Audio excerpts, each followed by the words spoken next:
albums here for sale today. You can go see our friends, the Mountain Apple Company, here on the side of the stage. Thank you, Francis.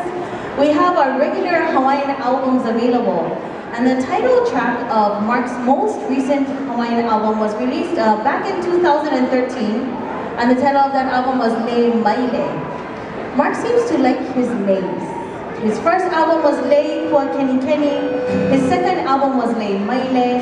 And this coming year, we're going to get him back into the studio, and I am curious to see what kind of lei he's going to be in his next album after. Oh, Mark, I guess you're recording, because Lihao did the same thing to us, last year. We're playing last year in Whittier in LA, and she said, and we're going into the studio to record a Christmas album, and everybody's like, yeah, and I was like, that's it. All right, well, you promised it, now we gotta do it, so I guess you gotta go record your Hawaiian album, bro.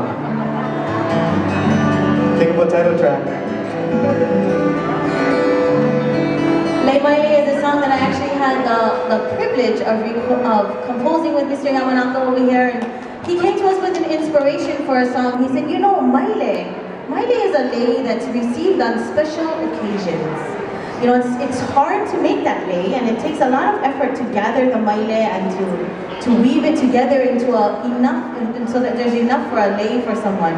So I kind of think that, you know, in my mind, it's like a metaphor for, maile is a metaphor for a special person or a significant relationship.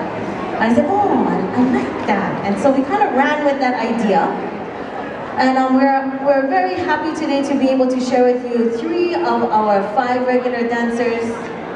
This is Frankie, again, Puni, and Reed. A song that's the title track of Mark's most recent Hawaiian album, a song called Le Maile.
forever.